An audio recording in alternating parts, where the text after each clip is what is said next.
Call this meeting to order. Tuesday, June 1st, 2021, 7 p.m. City of Somerton regular council meeting. Can we please stand for the Pledge of Allegiance? Councilman Galindo, can you lead us?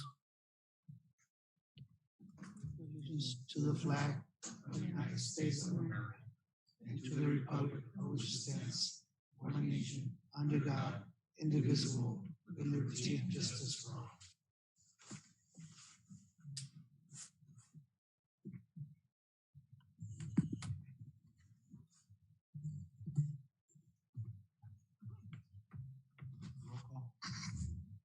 Mayor Gerardo Anaya, Present. Vice Mayor Juan Castillo, Present. Councilmember Carlos Gonzalez, Present. Councilmember Jesus Roldán, Councilmember Luis Galindo, Councilmember Martha Garcia, Councilmember Miguel Villalpando. Mayor, you have a quorum. Thank you. Call to the public. Anybody from the public wishing to address council? None. Moving on to consent agenda. Does any member of council want to remove an item from consent agenda? We have several items. It's approval of minutes of work session for April 14th.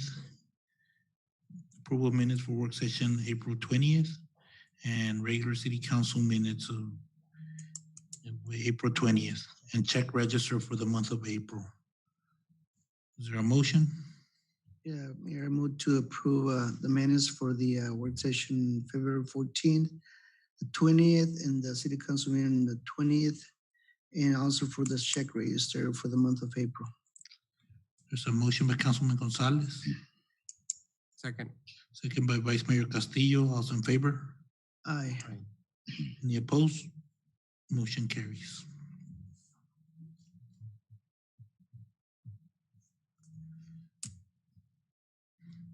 We have one item on public hearing relating to Text Amendment Case PLN21-00013.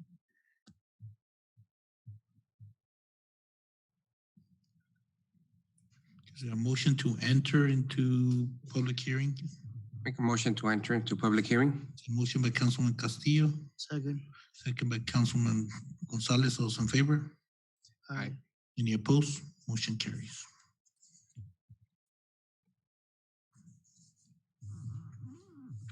Good evening, Mayor and Council. This is the item before you is Text Amendment Case PLN21-00013. And Andrea, actually, may I request if you could open the third item in the public hearing?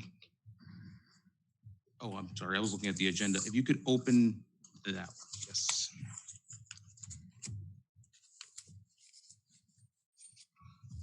The second one.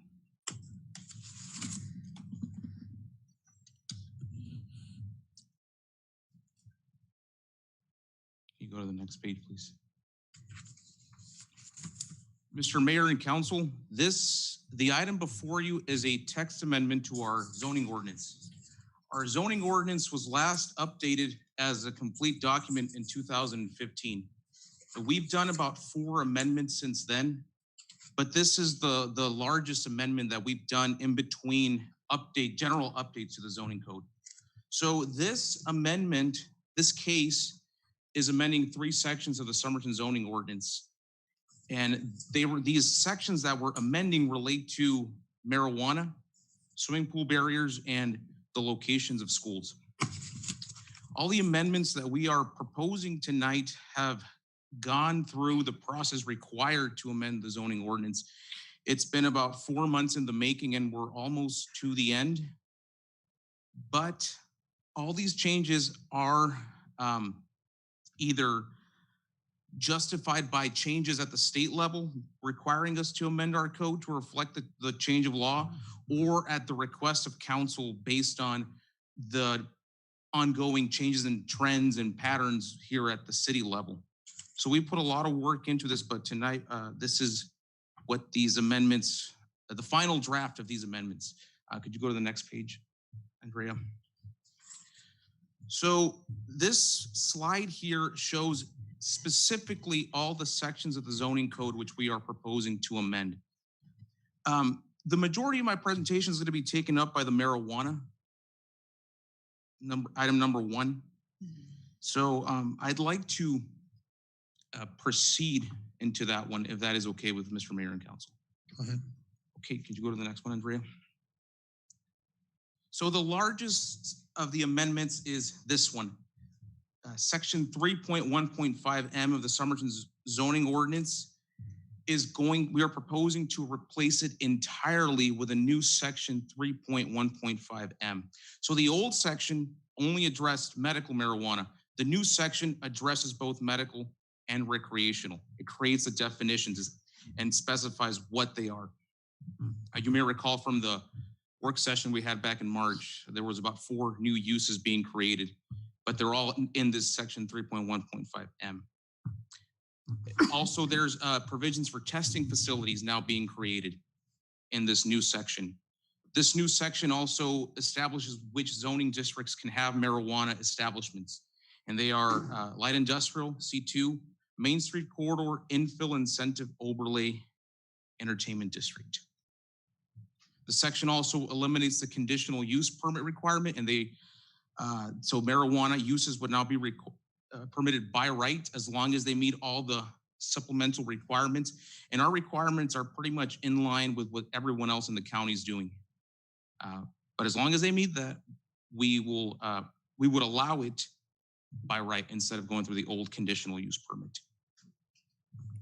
Section 3.1.5M also establishes supplemental siting regulations and minimum distances from legally conforming protected uses.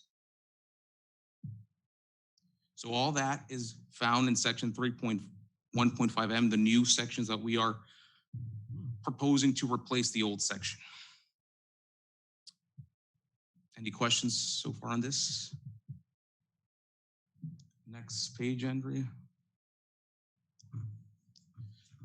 So this is another section of the zoning code that we are amending. This is section 9.3.4, and that's just a definition section.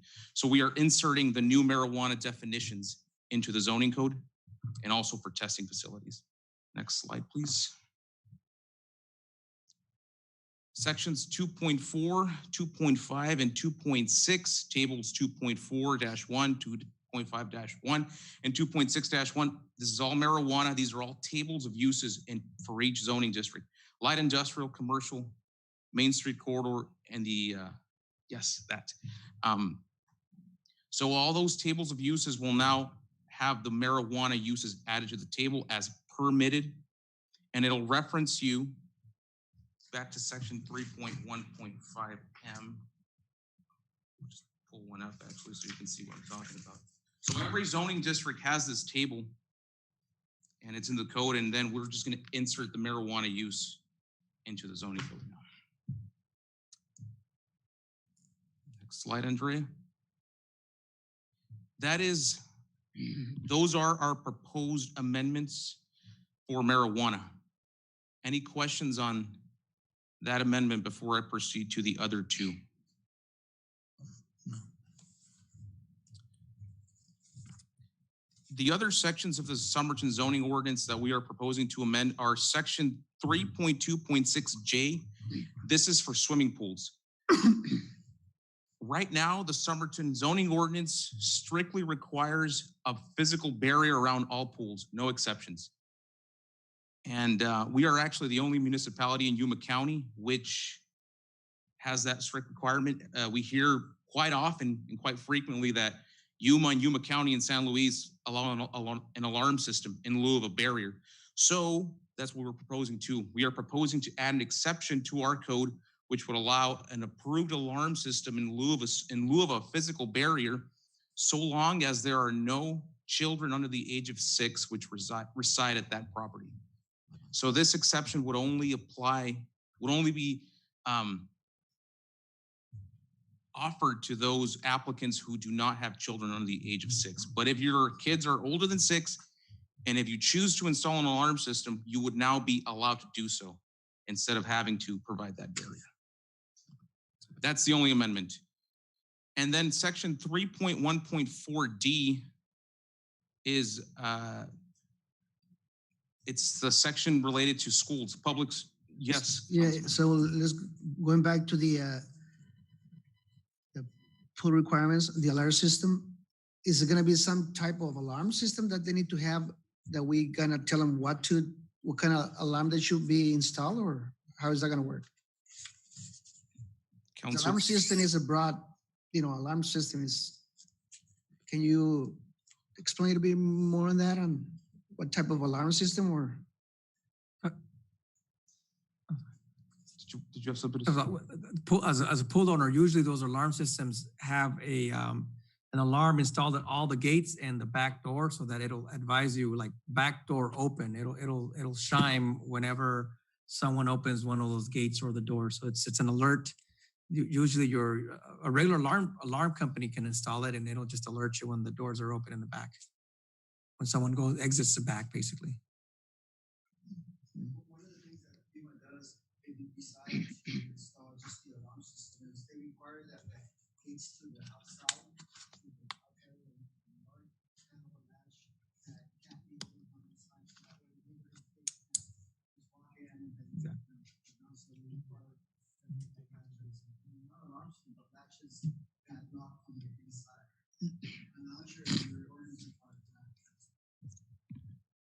Could you open and raise this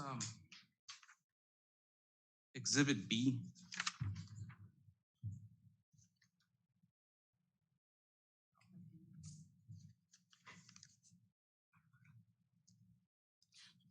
Mr. Mayor and Council, so this is what we have right now. This is the section which we use to regulate swimming pool safety requirements here in Somerton. So this is our general requirement. So in general, all swimming pools, all properties with a swimming pool are required to completely fence off the property from adjacent private property and from public property. So it has to be completely fenced in with a latch, safety latch, at least 54 inches above the finished grade of the lot. So that's staying, we're not touching that. We're trying to keep things as safe as possible without being over restrictive. So the only thing we're adding here, so if you go down, Andrea. This one here. This is what we're inserting. And this is number 4. These are all exceptions to that. This is the new wording, how it'll read. Exception. An approved alarm system continuously maintained at all points of ingress and egress to the dwelling unit and guest rooms may substitute the barrier requirement from dwelling unit to pool whenever no children under the age of 6 are permanent occupants of the property. It shall be the owner's responsibility to maintain this alarm system fully functional at all times. This exception does not eliminate the requirement to restrict access to the pool from public or adjacent private property using a permanent fence, wall, or barrier. So they have to fence the pool off completely off from the neighbors and from the street, the sidewalk, the alley, wherever, with a latch at least 54 inches high. But also this alarm system, it would go at all windows and all doors. I don't have a specific model of alarm. It just says an approved alarm system. We'll make sure that when we say approved alarm system, that it's the best and the safest that it can be.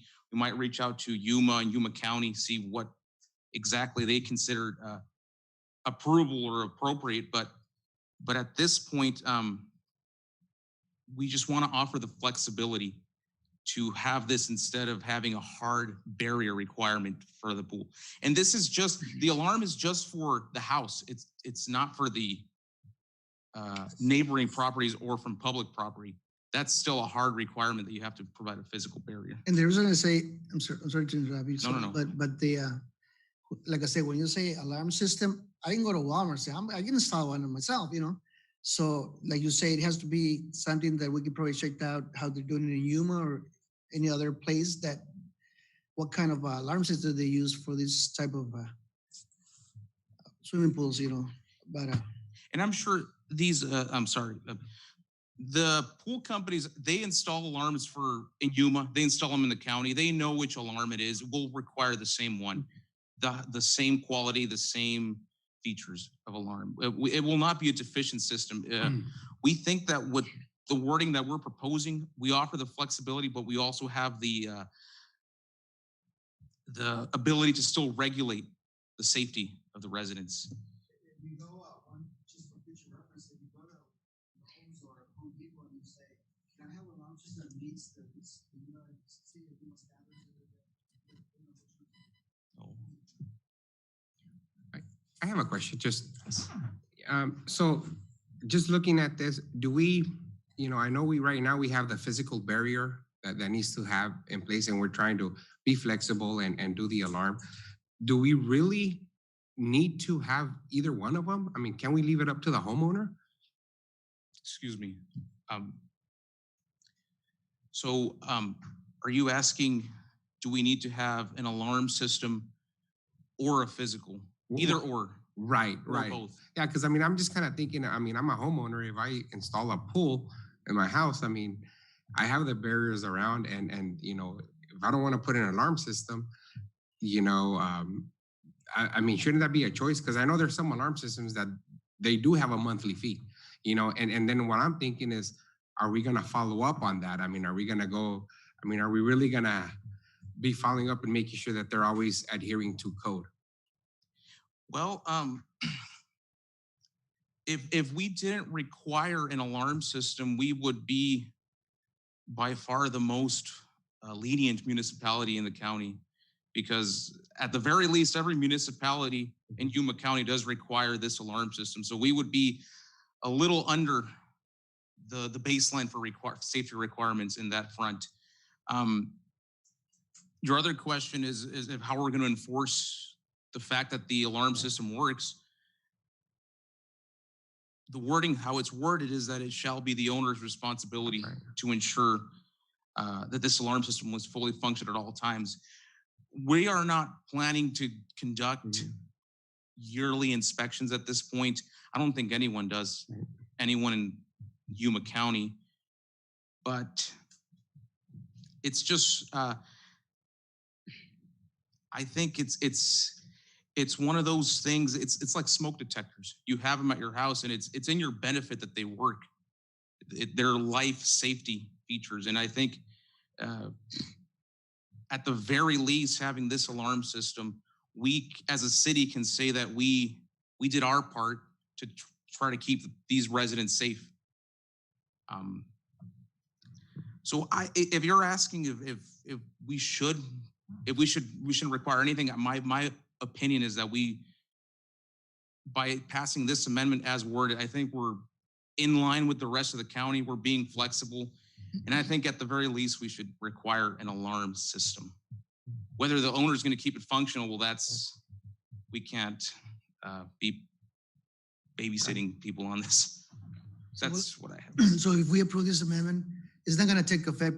Are we going to make pool owners right now to do this, or is this something that's going to get started after somebody builds a new pool?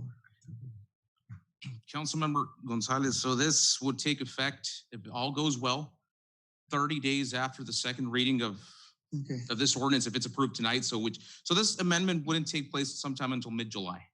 So all new pools built after that point would be able to take advantage of this exception. Or existing pools can retrofit and remove the gate or the gates inside the property. Correct, yes. This will allow us to do.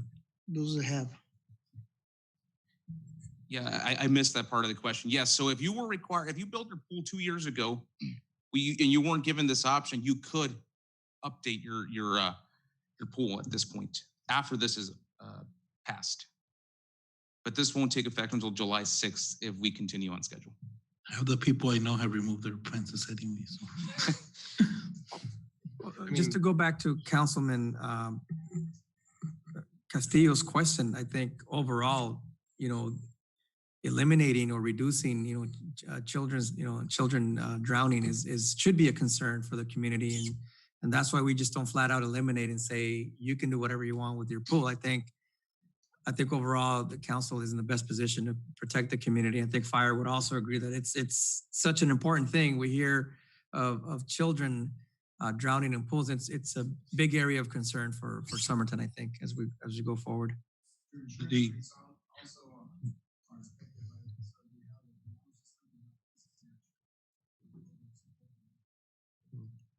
Yeah, and I think the reason why I mean, I'm a homeowner. My oldest is 12, and I'm like, well, I don't think I would want either one of them, so I'm that's why I kind of asked that question. I mean, I'm not against it. I just. And it's usually not your family that gets in an accident. It's usually guests or the neighborhood kids that go in there with. this is getting the tangent, Mr. Carlos. Just as a reminder to add on, these are just safety features. They're not going to prevent every single incident. About 2 years ago, we had an incident in the apartments area that actually has all the barriers, has all the safety features, and even then, we still had a child drown. So, being proactive as a city is good for the city as a whole. As a homeowner, what most people do is they will pass the inspection, they'll have the barriers. In the end, they might remove them, but there is no enforcement feature from the city on that end at all. Proceed, so. Thank you, Mr. Mayor. And Dre, can you go back to the other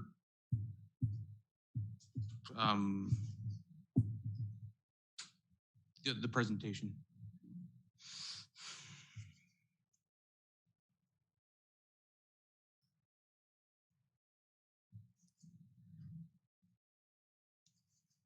Yes, right there.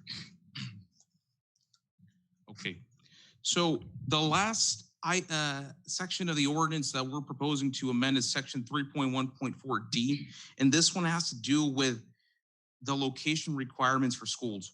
Right now in our code, we have a hard requirement, and when I say hard, it means it says shall or shall not, which says that there's no way around this. Requires high schools and colleges to be located on an arterial road, on a collector road, major collector road or higher. And it also says that elementary schools may not be located on arterial roads. For, requirements like that, they make sense in staff's opinion in larger cities where they have a grid, a well laid out grid system, and they more or less can predict traffic patterns, how they're going to be exactly.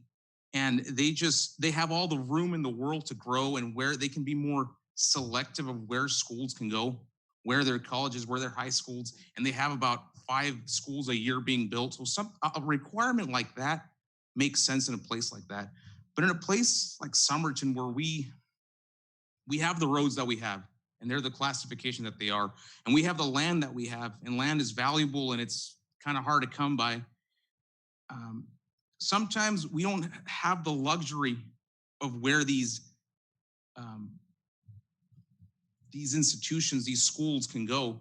And having a requirement like that proves to be an obstacle, a major obstacle sometimes.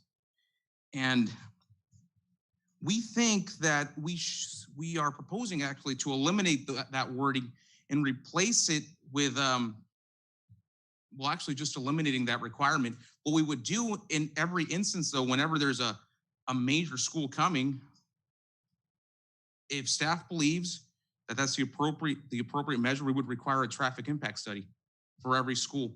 And maybe that traffic impact study will say, well, maybe this high school doesn't have to be on a collector roadway, it can go on a minor collector, or this school can go on this arterial roadway, no problem.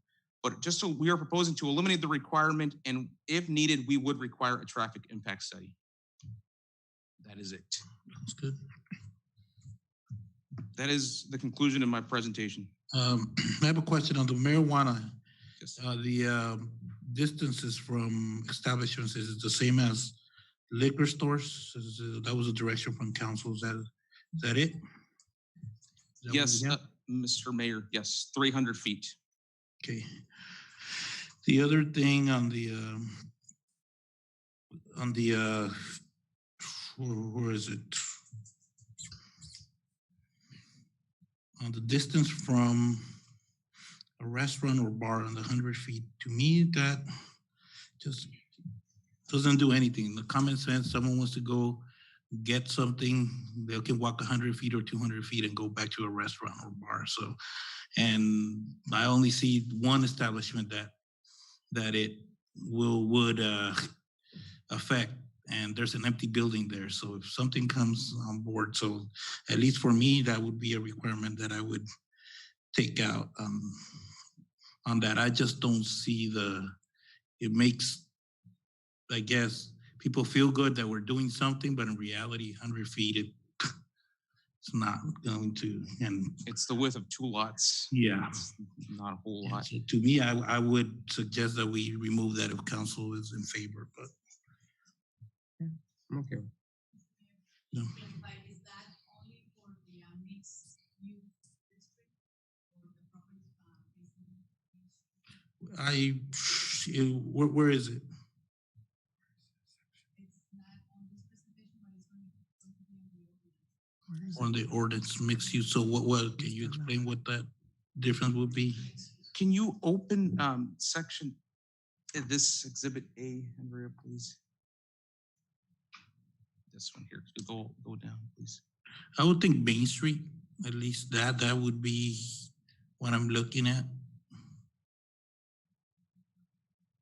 Yes. Yes. Yeah.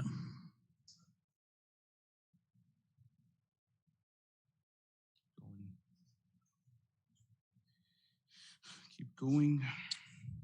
What is that? 100 feet. What is it talking about?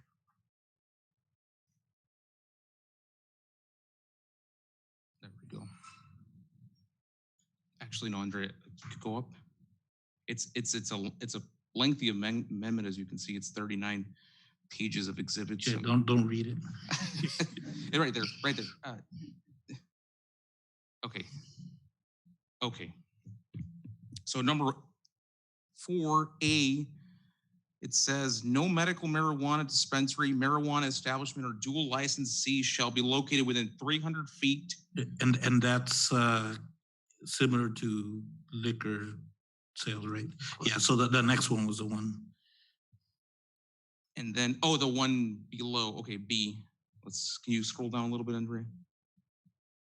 Okay, yes. Medical marijuana dispensaries and marijuana establishments having no on-site cultivation and or manufacturing of marijuana located in the Main Street corridor and or infill incentive overlay entertainment district shall not be located within 100 feet of the property line of a restaurant or bar dispensing alcoholic beverages. Yeah. So this is the section that you are proposing to take out, Mr. Mayor, this 100 feet?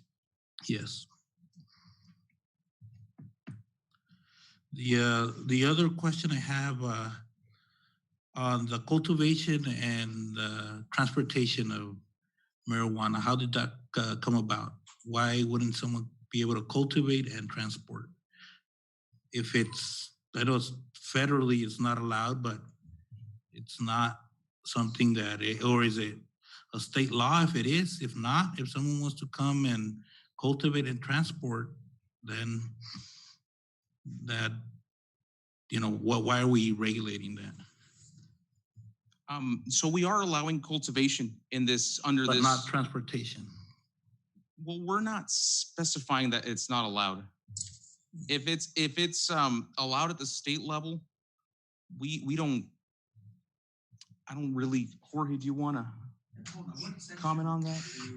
There was, okay, let me go back. I read it on Friday.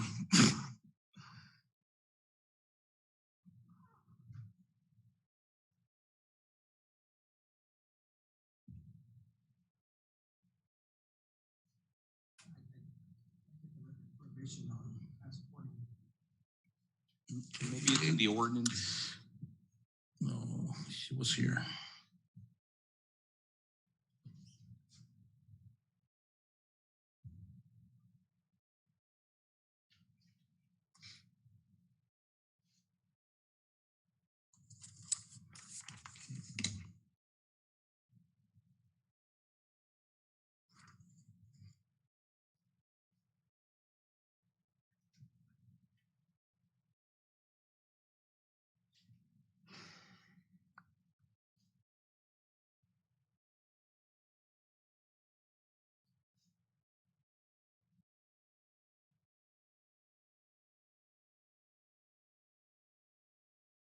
May. Okay. Can you open the staff report, please, Andrea? And then go to the, Okay, yeah, no, well, I don't know if that means, maybe I read it wrong, but on this, and on section B2, a single site marijuana establishment. And maybe those are just definitions and it's not that it doesn't allow, but a single site of cultivation location at which the licensee may cultivate marijuana, process marijuana, and manufacture marijuana products, but from which marijuana and marijuana products may not be transferred or sold to consumers. A single off-site location at which licensee may manufacture marijuana products and package and store marijuana, but from which marijuana and marijuana products may not be transferred or sold to consumers. So that's under B, marijuana establishment. Mr. Mayor, those are definitions. Okay. Those are all different definitions. So the transportation would be allowed, even though by definition, if someone wants to have a big cultivation site where they can transport, so would this definition need to be amended in order to allow for transportation if they have excess product? Those definitions are exactly as they are in the Arizona revised statute. So by default, if the state allows transportation, we are also allowing Okay. the transportation of the Okay. Wouldn't it be allowed at the state level because it is legal at the state, just the federal? Yeah. So actually, some cities are, cities can regulate whatever they want with marijuana. For example, one of the things that I don't know if one of our neighbor cities have disallowed transportation. So for example, if they ever get into the delivery business, like I'm saying like Uber Eats or whatever, but you buy here in Somerton, they might not be able to transport it, let's say to Yuma, because Yuma might have a ban on transportation. That's important, but within the city limits. Yeah, so that's my concern. You can buy and bring. So if someone wants to cultivate here in Somerton, transport to other parts of the state, then That's entirely up to each okay, jurisdiction so to this regulate. doesn't- For us, it's okay. So definition doesn't affect that. Okay, that's. And as Carmen said, these definitions are set forth by Arizona revised statutes. So I'm looking at number 1 here for nonprofit medical marijuana dispensary. So medical marijuana, that includes transport there, transfers, deliveries. And if you look at B, you go a little bit down, Andrea.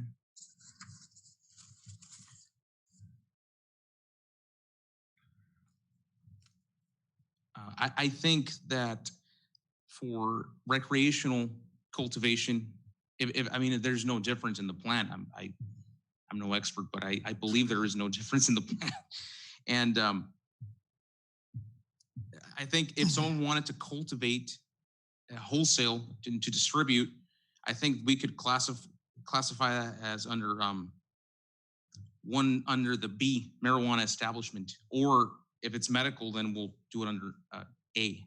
So there's room in there, and we are allowing cultivation in this section. If you go up to the rest of, if you go down.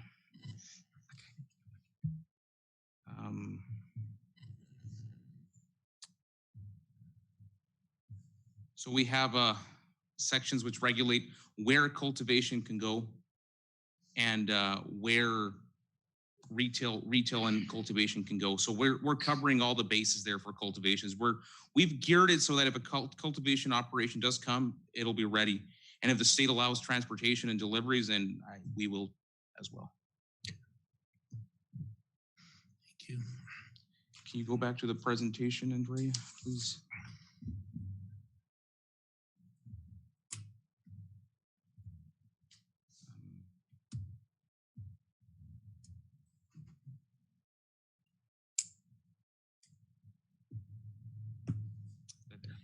So this is where we're at right now with this amendment. We've been working on it since mid-February, I want to say. But right now we're on track to complete this process by July 16th.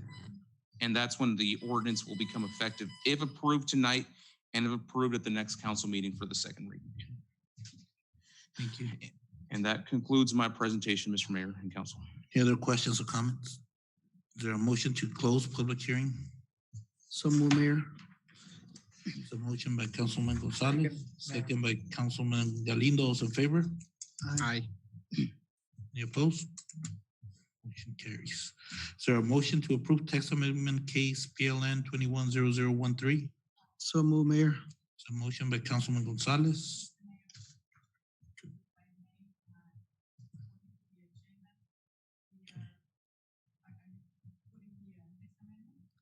Yeah, it was here on my, well, then, no, we can skip it if it's in the regular council. Okay.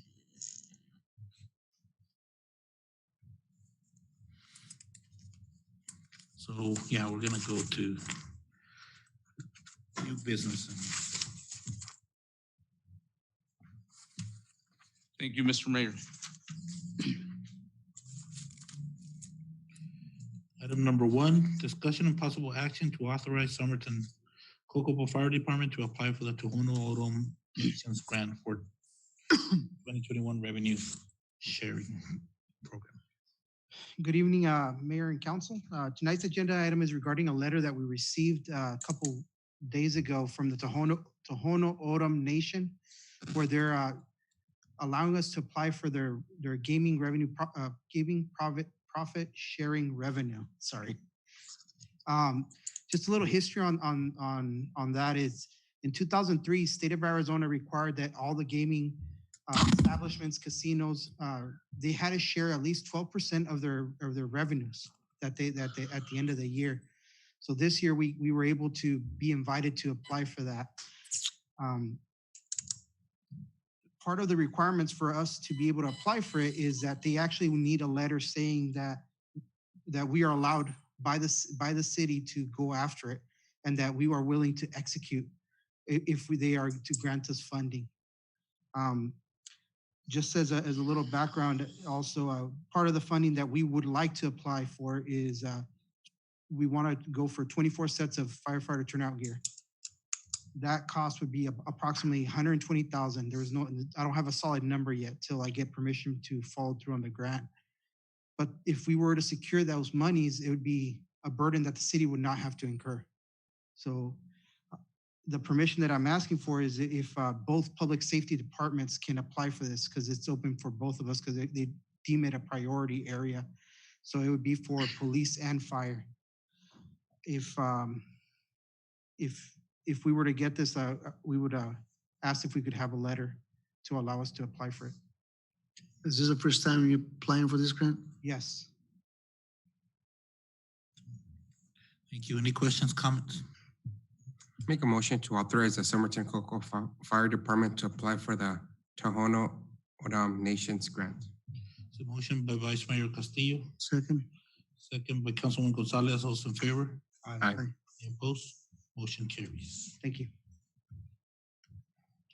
Item number 2, discussion and possible approval to first reading by title only of ordinance number 2021-003. Mr. Mayor, members of council, this item and the item next on the agenda are related to the public hearing that we just held on the text amendment. So in order for us to create a more clean, because of due to the size of this amendment, we have to change tables and marijuana section and swimming pool.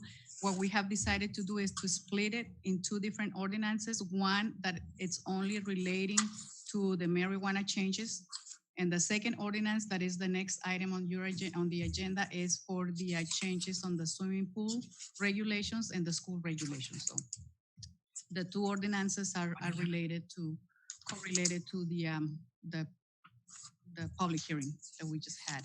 So at this point, ordinance number 2021-003 is the ordinance that relates to the text amendment for the marijuana uses. We have a number of sections on this ordinance that actually itemize all the changes that Saul explained it, and we have explained it in previous work sessions. I can go through every section if you desire to do that, or we can just request a motion if there are no additional questions for us. Mayor and Council, I just want to elaborate a little bit on what Swat is saying. So we decided to make changes to our marijuana regulations. So part of this ordinance, I want to make clear, part of this ordinance are the text amendments, which allow the recreational and the establishment, the zoning type stuff. But in addition, there are some proposed criminal changes in our criminal code of ordinances and also on our tax code. So Andrea, so if you take a look at this proposed ordinance, the first part talks about the text amendments, but the section is actually some of the regulations that we'll have in place here for the consumption of marijuana. So yes, we all know it's legal to possess it, but our Code of Ordinances will read under Section A that it's prohibited on public property. So essentially, you can't smoke it out in parks. You can't smoke it anything operated by the city or in an open space in the city. I think we would all agree that if somebody's caught doing that, then law enforcement has the ability to cite you for a misdemeanor in court. In addition, marijuana, obviously, on Section B is now prohibited on school property. I think again, you have to be over the age of 21 to possess it anyway. So there's really no reason why anybody should be smoking marijuana or possessing it in a school property. Again, if you get caught doing that, it's a misdemeanor here within the city. With regards to, it's also prohibited in private residence, that number 2 on top. If your private residence is used as an adult daycare group home, you've seen all these DES establishments, popping up around the city. So obviously, if DES has certified you as a group home, no one in the group home is allowed to use. If DES prohibits that use. Then Section C is obviously the prohibitions on residential districts. An individual cannot cultivate marijuana in your home. So you can't cultivate marijuana except for no more than 6 plants, I believe that is what per adult is what the state law allows you to do. So if you have more than 6 plants per an adult, then it's a misdemeanor in your home. That is read in conjunction with number 3, which is cultivation shall be limited to a closet room. So if you are in the business of growing up to 6 plants as allowed by state law, then it's limited to the closet room, a greenhouse, or some other enclosed area on your home with a lock or security device that prevents access by minors. So again, you can grow your own plants as allowed by the state, but those are some of the regulations that we'll have here in place. And finally, obviously, important, a residence shall not emit dust, fumes, vapors, or other things that harm the environment or pretty much noxious to your neighbors. So last sentence reads that prevent the adjacent property owners from the reasonable enjoyment of their property. So again, if there noxious fumes out there and we get neighborhood complaints by other people, I think reasonably a person, just like a noise complaint, neighbors can complain about the noxious odors coming from your neighbor, and that could also be regulated. So those are some of the proposed regulations that will help our local law enforcement have the tools necessary to have people enjoy their marijuana if they want to enjoy it, but that we have the tools in place to also protect some of our residents and community. Do you guys have any questions with regards to those proposed amendments on the criminal code side? Just the on the odor, on the smell. If it's legal and somebody's smoking in their backyard, like, why would we be regulating that? Well, it's no different than it's no different than noise. Where if it's too loud, it can affect your neighbors. Your neighbors can complain, and it's disorderly conduct, or it's something that disturb someone's peace or quiet, and that's the Well, same with the fumes. but this is legal, so. So, Yeah, but I can understand in public places, but on your residence, at least that's something that there has to be something similar to what Councilman, Vice Mayor was saying on the alarms on public, private property rights.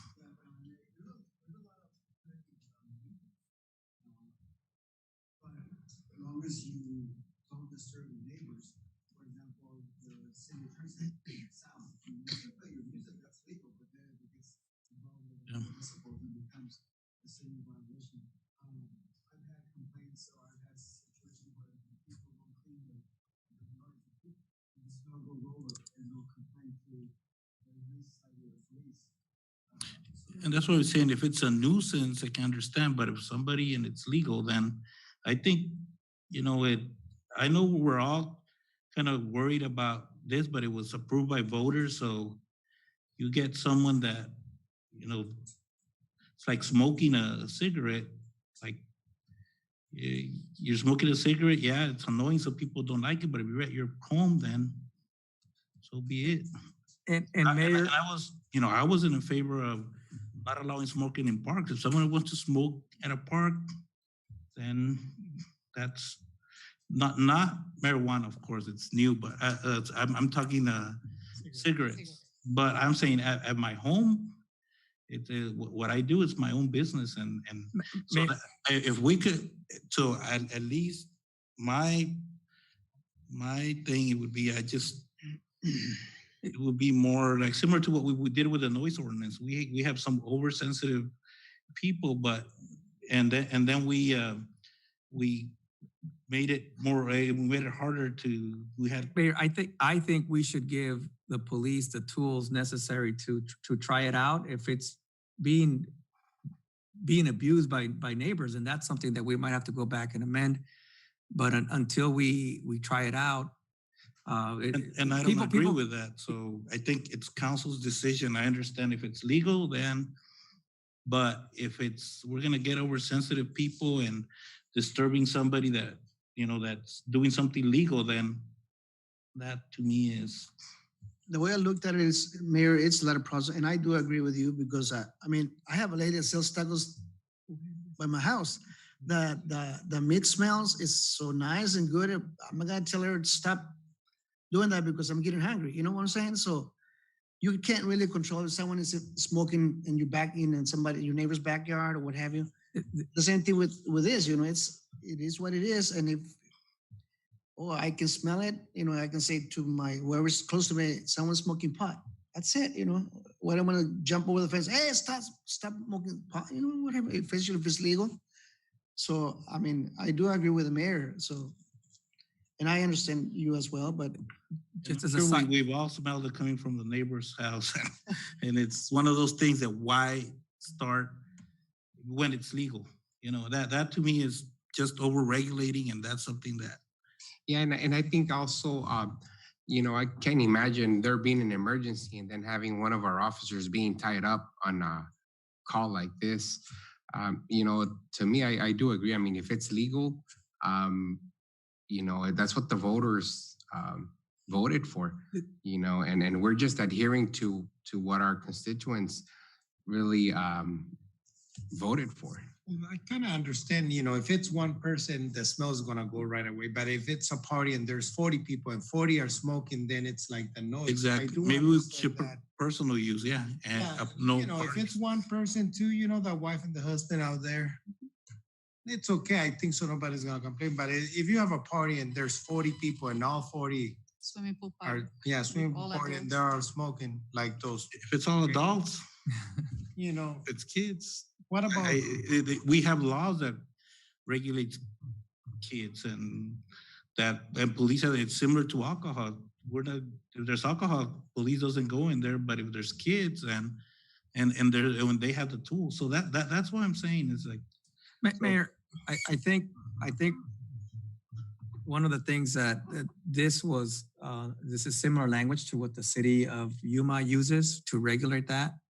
Wait a minute.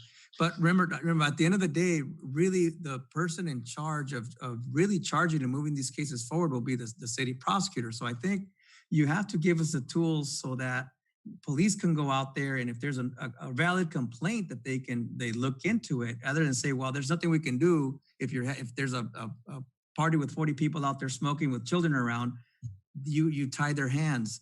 This gives them the discretion if they want to charge, and it goes to the city prosecutor, it goes to the judge. And I think between the institutions that you have in place, we'll be able to determine what is really noxious to the neighbor and what's just and that's my concern. There's always been a person that does it can be harassed when it's legal, so or have be stigmatized. So that's, to me, that's my concern, and we hear it with other issues. So that, to me, if you're saying that it'll give you the tools, I just don't see how it can give you the tools when is there children smoking? Yeah, go in there. If there's adults smoking, why? If it's legal, why would we stop it? That's my thing. Is like there needs to be a change in paradigm with this when it was voted, and there's just different. It's legal, so It'd be similar to someone drinking an alcoholic beverage just outside in their garage or per se. That's how I view it too. So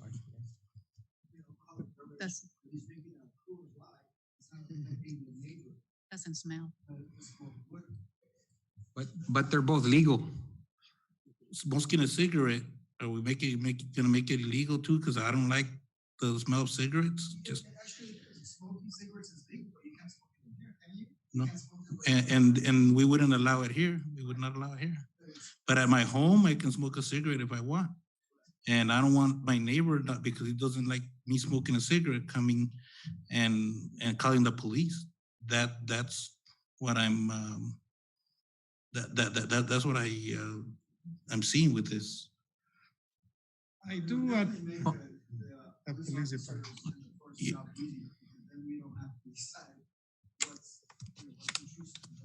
Right. These kind of things, that's what's Right. kind of hard sometimes.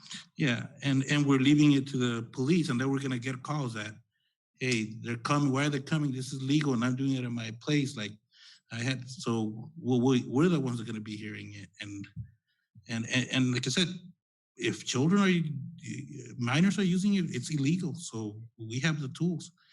But if someone's doing it and they have an oversensitive neighbor that doesn't agree with the law, which is the law, then that's my concern. And it's gonna happen.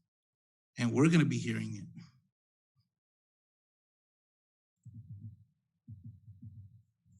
So at least my, I would amend that part. That section of the actual city code. This doesn't have anything to do with the zoning portion of it, Yeah. the one that we explained, but this is part of the actual zoning, the code of ordinances. So at this point, if it's council's decision to remove that portion, we can remove the that subsection in its entirety, or amend it or reword it. I think we discussed it, and you heard what councils, if we can amend it or remove it, or just to appease the prosecutor and the judge to make it seem. But then again, we don't want it to be also close to harassment to somebody that's doing this legally, and somebody, because I would say you go to to the older generation, they're not going to agree. Smoking, my mom is going to be calling on her neighbor, and I would have to explain it's legal. But then I don't want those issues to happen and have our resources be on calls that are really not needed. If there's suspicion of minors or whatever, then that's different. Mayor, Council, one thing that I see on here is that's causing a lot of it is obviously what is the definition of unreasonable? That itself, that word can be ambiguous to one person or the other. If an issue that's being caused, maybe the person is burning the whole plant in a bonfire. Obviously, that may be unreasonable. So I think that might be a definition that we need to Yeah, define. exactly. That's what I say, either remove it or we can amend it with the powers that be, then can discuss it. Okay. Is it your decision to wait until we come back with? No, that? I feel that Or with we this just change it? direction, yeah. Okay, we can do that, and that will be section See? C2. C, the entire section C, I believe. Is that, are we Would okay be with that? C2, Revise. or do you want anything else on, I mean, are we limited to a closet room? Are you in agreement with those areas of how you can cultivate, or? If that's per state law, right? So, It is, some Yeah. of this, some Yeah. of this wording is per state statute. yeah, my concern is just someone in their private property doing something illegal and someone still, there's a change in mindset of this and someone being over and calling police and police going there and being there when they can't do nothing and being tied up. So then it And would, I'm sure we're gonna be hearing it a lot. I believe that we are going to be having phone calls regardless of this, Yeah. this ordinance in place or not, because this is new. This Yeah. is something new. No, and- it is. And residents will need to get used to the regulations. To me, I think it's better if we have it in the book, and it's going to be up to the officer.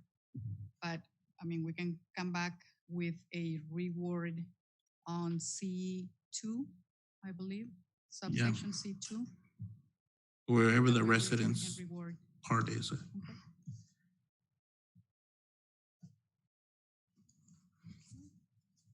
Okay, so let me see, where are we?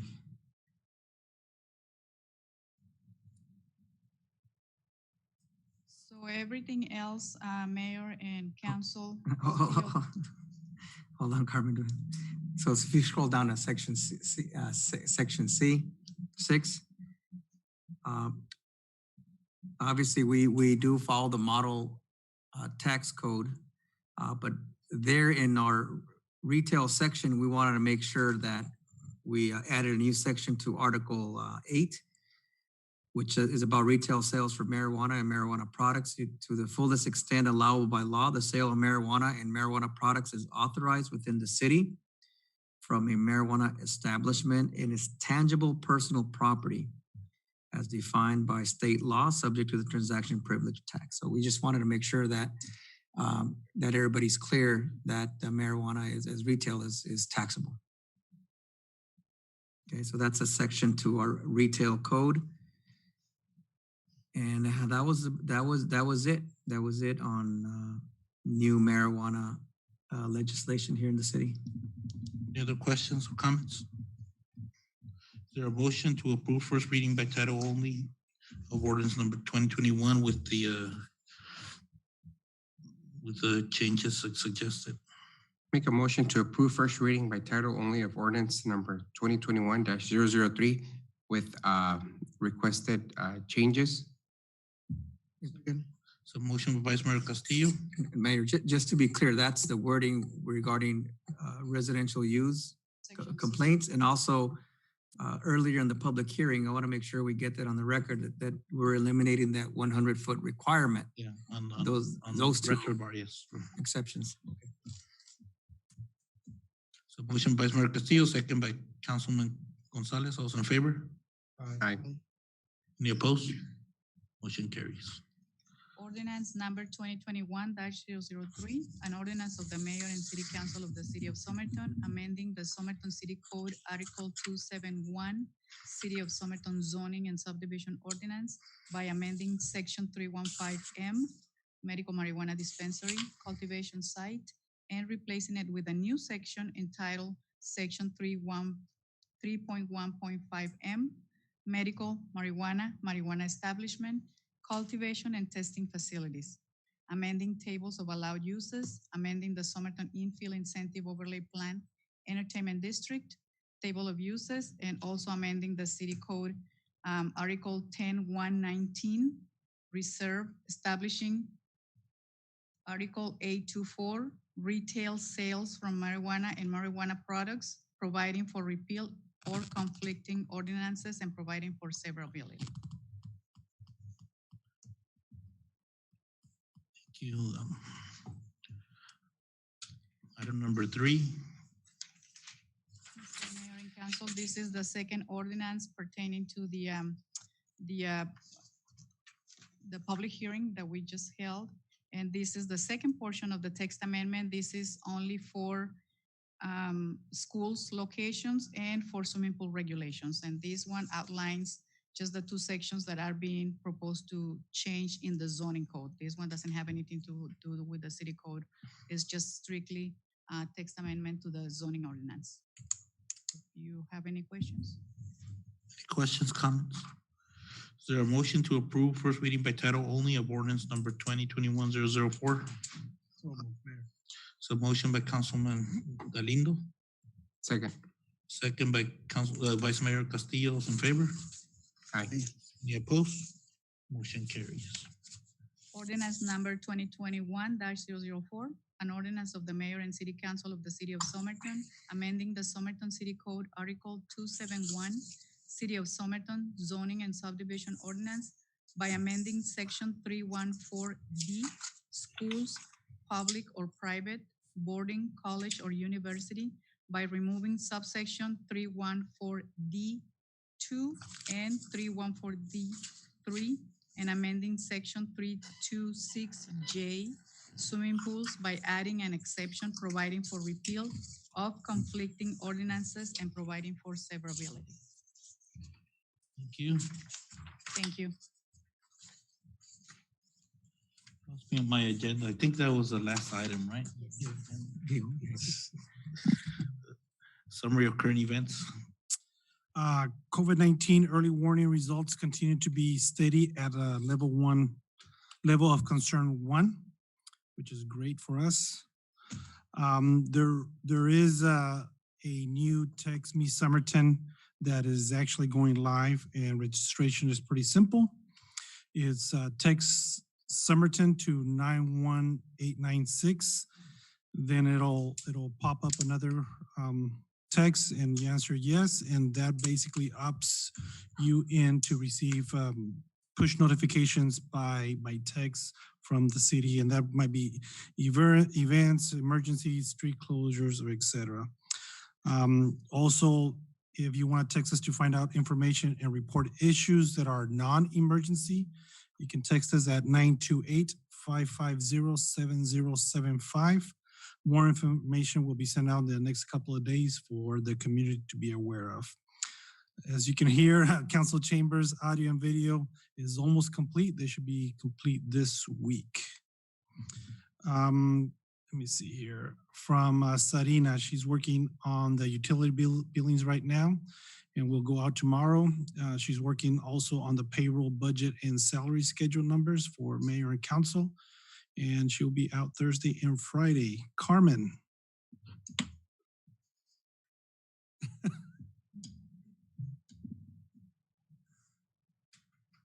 Mayor and Council, we have the Planning and Zoning Commission agenda for June 21st. We have 3 items on this agenda. We have a conditional use permit request for an auto detailing that is proposing to be located at the Cactus Plaza on Somerton Avenue by the sushi house right next to it. That's where an auto detailing that is a conditional use permit is required for that type of use at that particular zoning district. So we are going to be presenting that to the Planning and Zoning Commission. It doesn't come to council, it stays and the commission does its approval. In case that it doesn't get approved and it gets appealed, that's when it comes to you. So the second item on the agenda for the Planning and Zoning Commission is a rezoning project that is taking part right next to Veranda Subdivision on Somerton Avenue. We have the property owner requesting the change from commercial and low density residential to high density residential. He's proposing to build, if approved, to build apartments right outside Veranda Subdivision on Somerton Avenue. And the third item on the agenda for the Planning and Zoning Commission will be Max Subdivision, the final plat of this small subdivision that is going to be located on the northwest portion of the city, right across from, what is it, Venecia, right in the corner of County 15 or Madison and Cesar Chavez. So we have those three items to present to the commission on the 21st. Speaking of the Planning and Zoning Commission, at the last meeting, the mayor asked me if the commission was full, and I said yes, but this week we had a resignation, late last week actually. Commissioner Arturo Magaña Jr. resigned due to his work schedule, so we do have one opening to the Planning and Zoning Commission, and we are extending the invitation to the residents that are interested in being part of the Planning and Zoning Commission to fill that one vacancy. Also, for the Residential and Commercial Advisory and Appeal Board, we have 3 positions whose terms have expired. The sitting board members have expressed their desire to continue, but they have not submitted their letter of interest, so that's why I haven't been before you to reappoint them. But we also have invitation open to the residents. On this appeal board, actually, we need at least 2 people with engineering, architecture, or general contractor license in Arizona, and we need at least 1 city resident with who doesn't require any construction background whatsoever. So, do they need to be city residents or? At least we need 1 out of the 3 positions can be outside of the city, because that board allows for 2 people. How often do they meet? It's as needed. Okay, so every not time there's an every appeal. month. It's not. On average, how many times a year would that be? Well, since we finished the code update, we have met once. Okay. And that's once in about a year and a half, 2 years. Okay. So we don't meet that often. Okay. But we need to have the commission full for whenever is needed. So if we know somebody that would like to be part of either the Planning and Zoning Commission or the Appeal Board, we are accepting letters of interest. Thank you.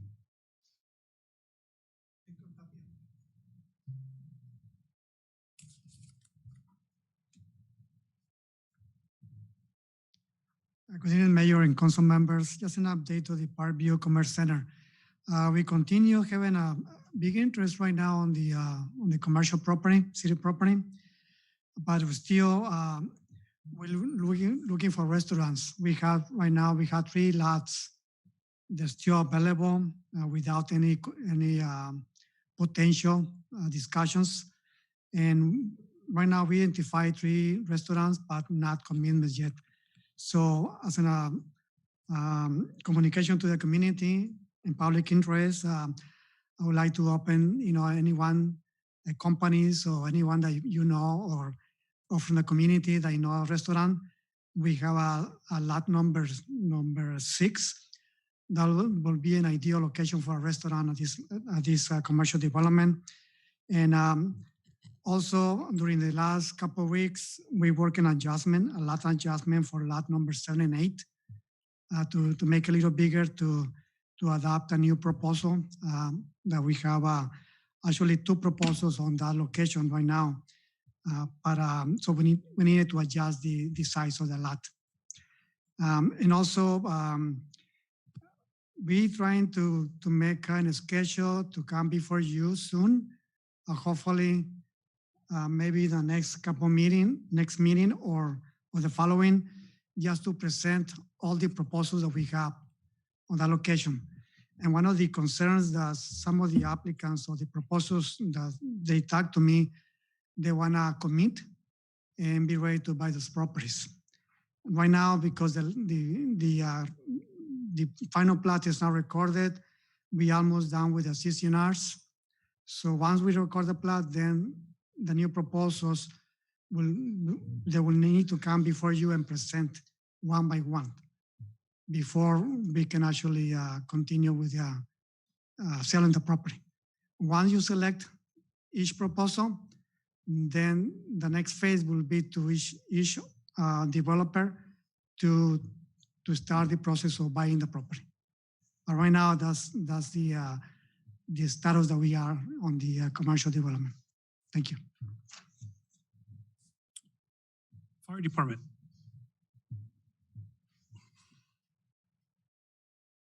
Mayor and council, the only thing that we have going on our side is that we got the 3 vacancies. We're attempting to fill. I know I have one candidate apply just today. Other than that, we haven't heard anything. That's going to continue to drive our overtime. Public Works, Sam Palacios.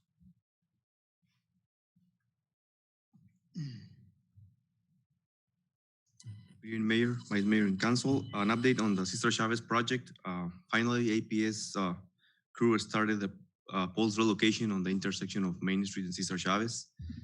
On the Fulton and Council reconstruction project, new AVC material has been installed on both road segments, Fulton and Council. Most of all utility company has been completed with their relocations. On the high school sewer improvement project, which is the lift station, enforcement and gravity line. Bid opening was held last Thursday. We received 3 bids. The engineering cost estimated was 1.3 million. The lowest bidder is 2.1. This project is going to be on the next council agenda for award. As you can see, we have the difference between the cost estimate and the bid that we receive is high. Today we called the contractor. According to them, we may save some money, but I want to discuss this. We're gonna meet with him tomorrow. So, but yes, the bids that we receive are higher. The good thing is the WIF alone is for 1.9. But I will see tomorrow what's gonna happen with our discussion. Thank you.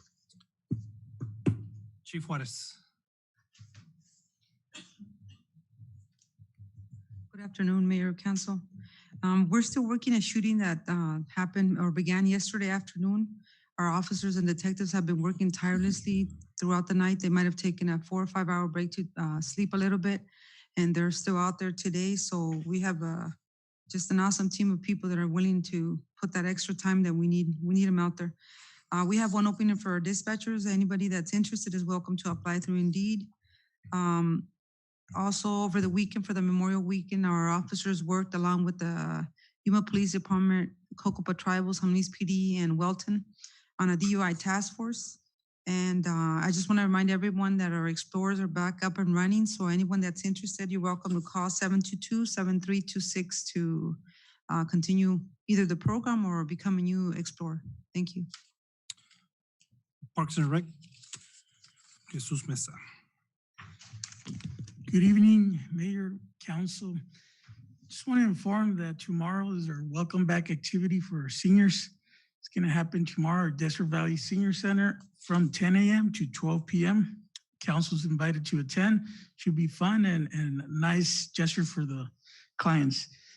Also, pool improvement projects are ongoing right now, and facility is scheduled to reopen June 6th, which is this upcoming Monday, with swimming lessons and following with open swim on June 7th. Also, all electrical components for Joe Munoz Court project are due for this Friday. They're scheduled to be finished by June 4th. Because park staff is incoming, it's gonna work overnight on the electrical, on the surfacing, and it needs to be overnight because of the warm temperatures. Thank you. Human Resources.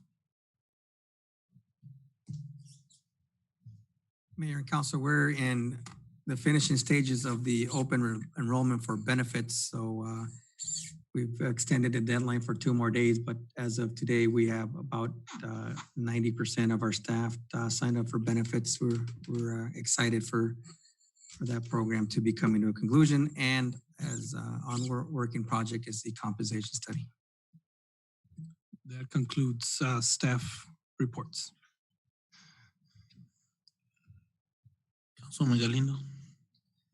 I don't have nothing, only one question. Is there a way we can, I know the lights are expensive for the parks, but is there a way we can do for the summer, you know, the kids, they don't have nothing to do. And if the parks are dark, you know, can we afford to turn them on every day for 3 hours, maybe from 8 to from 7 to 10 or something like that? Can we look into that? Sure, yes. As long as it's not being used by a traveling team and our kids can't play, so we gotta regulate that. Well, if they're gonna. Yeah, but they're gonna be using it for their. But at least, you know, people walk on the parks I see and it's dark at night and, you know, it's something quality of life for the kids so they can play it. If the basketball, they don't have, the new basketball court doesn't have lights, isn't it only those two? It's gonna have lighting yet for. How long is that gonna take, another year or? No, it's one Friday. Okay, good. No, because, you know, I looked and I didn't see lights, so I said, is that gonna? Sorry about that, but you know, I know it's always an issue about the money, about the lights. You know, I want to see the parks. You know, they're not gonna use it at 2, 3 in the afternoon because it's so hot. And if we want them to enjoy our parks, why are we not gonna provide that? That's quality of life for our community. So I feel that, you know, we should do that. We'll check into it. Thank you. Okay, thank you. Vice Mayor. You know what, I was just gonna say that whenever we do have like city events, I know we have the senior activity tomorrow. You know, if you could just give us more of a heads up, you know, just to plan the schedule, plan around it, you know, for any city event, you know, when, if possible. So that's all I have. Councilman Gonzalez. Jerry, can you give us an update on the welcoming sign? When is it gonna be installed? I don't know, working with Sam regarding that whole area and Jesus as well. So we should hopefully hear within the next 2-3 weeks. Sure. Well, I hope so. Also on the There's some more landscaping that needs to be done for the sign as well. And some modifications that we need to make sure that for stability and It was gonna be brought up to council, right, on the suggested location, so. yes, We can have it because that's still not, there's been discussions by staff and I'm aware of those, but that was discussed in council, so I think if we bring it back and show the alternate location that's being thought of, then that would be appropriate before we continue any plans over there, so. also on the old banners on Main Street, is there like timeframes where to take them off? Because there's some that are been there forever. as a matter of fact, I think Parks and Rec, they're working also with some staff from Public Works. I believe that we're going to be installed this week. When I spoke to Brisa last week, because there's quite a few. There's about 20 something poles that need the metal studs that go on the top and bottom in order to slide in the banners, and then removing the old banners too, because I think there's some still have senses, I believe. The last thing for, I don't know who were the ones that installed the banners for the entrance for Parks and Rec. Can you make them a little bit bigger? I mean, you can even tell when you go by there that, you know, what's going on. Probably 4x6 or 4x8s, or, because I mean, you drive over there, you can't really read anything because they're too small. So maybe for the future, just kind of make them a little bit larger, or, you know. That's what I have, Mayor. I don't have anything. The only thing with Councilman Gonzalez with the banners, I think if we were presented the new rebranding and how the best little city for this, if we can start thinking of